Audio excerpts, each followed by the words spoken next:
Tom Foreman, has the latest on the fight inside the plant. Tom, what do we know? Anderson, we know that the workers inside the plant, they're sure doing their jobs. I mean, these guys are getting like a stack of crackers in the morning, one meal at night. They're working these 12-hour-long days, sleeping on these mats on the floor that are supposed to protect them from any kind of contamination here.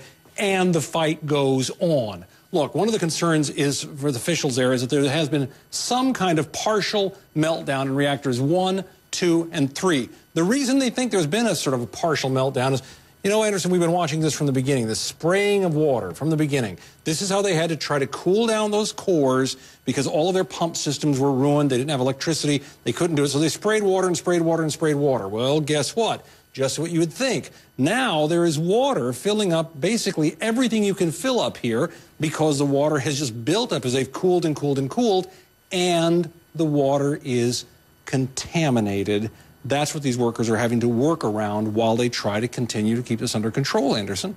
First of all, it boggles my mind that they are being fed crackers and one meal a day. I mean, this is, you know, one of the most important jobs that's occurring right now in the world. I'm not quite clear on why they're being fed small rations. I'm not clear on that either, Anderson. It just looks like they're doing this incredibly difficult work in terrible circumstances, and it sort of defies explanation as to why they're not getting tremendous support. Yeah. They don't seem to be. What's going to happen with all that contaminated water if it can't be, I mean, what happens to it? Well, you start to say if it can't be contained. Well, The simple truth is, so far, some of it hasn't been. One of the big concerns here has been reactor number 2. That's where they most think they've had a breach in the containment vessel. The reason they think that is because contaminated water not only made it out of here and pooled in all of these areas, but showed up in this tunnel over here near one of the turbine buildings, and this is only about 60 yards from the open ocean. How much contamination is in this water? Well, look at it this way. They say this is a dangerously high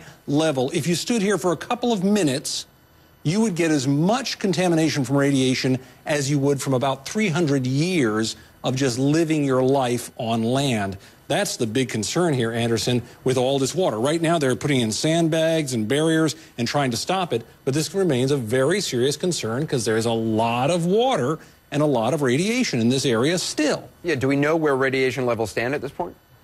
We know that, as you said a moment ago, that the reports from the beginning have been all over the map. We do know that there have been some traces of plutonium, radioactive iodine, and cesium found on the grounds and out in the water out here. Now, what we're officially hearing is that it's not enough to be a real threat to people, but that's the concern, Anderson, as people have raised questions day after day, week after week now about how the company's handling this, about the transparency of information and the quality of the information. That's why so many scientists have been saying, look, whatever they're saying about this, we have to at least arch an eyebrow and say, how much can we trust it?